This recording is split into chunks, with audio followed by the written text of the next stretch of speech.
Hello friends, welcome to my YouTube channel DGS. आज हम पढ़ने वाले हैं जेके बोस क्लास 12th की इकोनॉमिक्स का मॉडल पेपर और ये है सीरीज़ नंबर 3।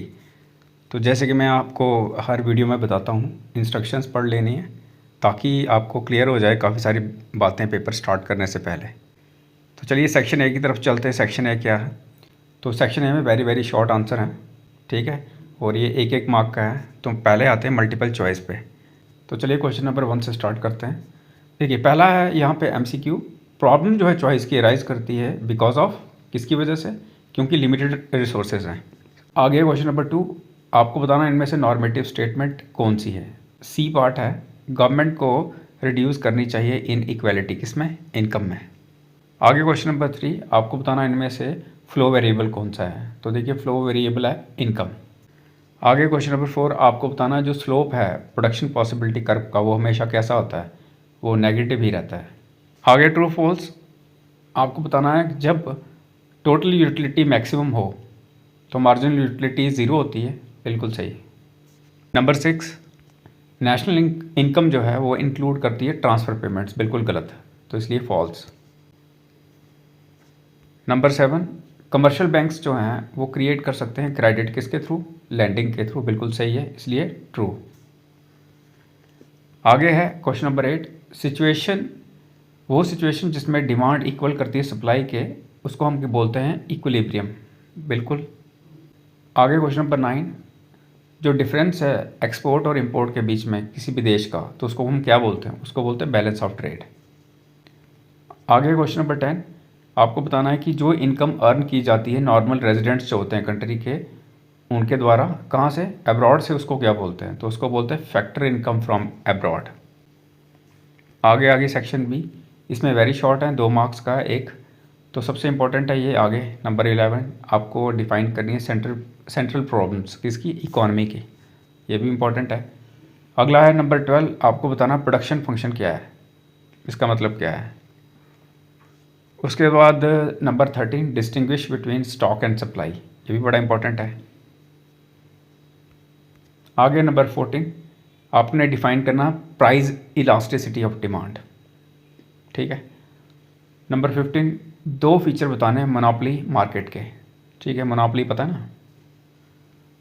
उसके बाद नंबर 16, 2 डिफरेंस बताने हैं जीडीपी और जीएनपी, यानी कि ग्रॉस डोमेस्टिक प्रोडक्ट और ग्रॉस नेशनल प्रोडक्ट।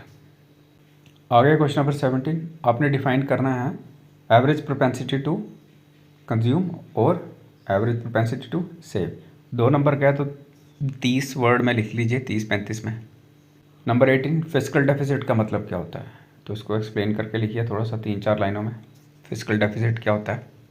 नंबर 19, आपको डिफाइन करनी है डीवैल्यूएशन ऑफ करेंसी, क्या होता है डीवैल्यूएशन। आगे क्वेश्चन नंबर 20, 2 फंक्शन बताने हैं किसके? रिजर्व बैंक ऑफ इंडिया के, ये भी इंपॉर्टेंट है। आगे section C, short answer 4 marks का एक है।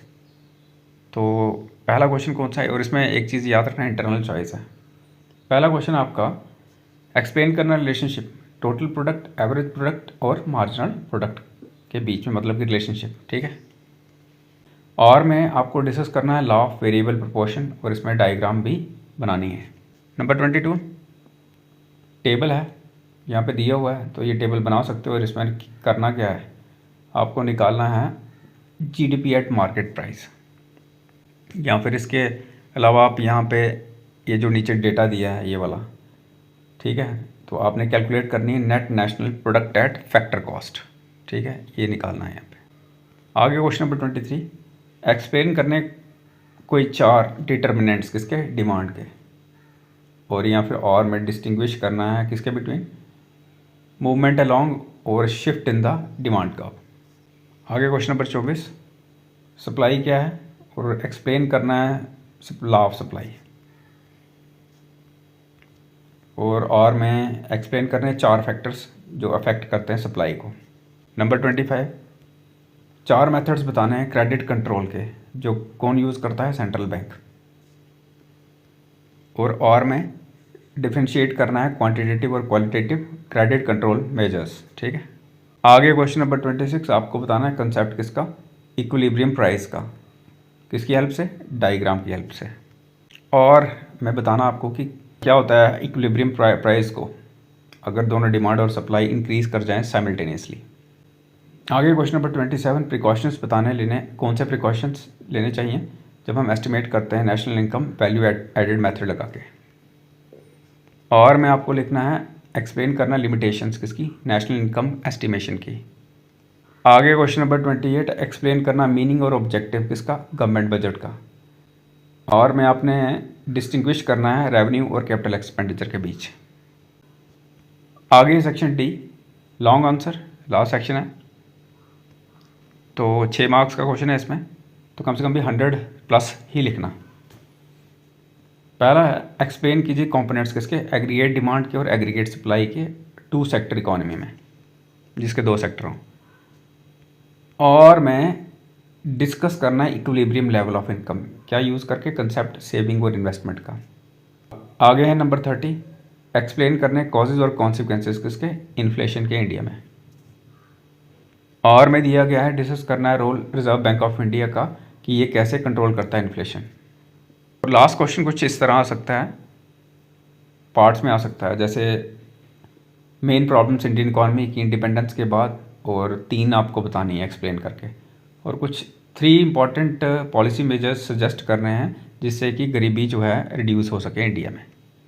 और में ये आ सकता है 2 पार्ट, डिस्कस करने मेन फीचर्स इंडिया के फॉरेन ट्रेड के, और उसके साथ ही आपको एक्सप्लेन करना है रोल पब्लिक सेक्टर का किसमें, इंडिया की इकोनॉमिक डेवलपमेंट में।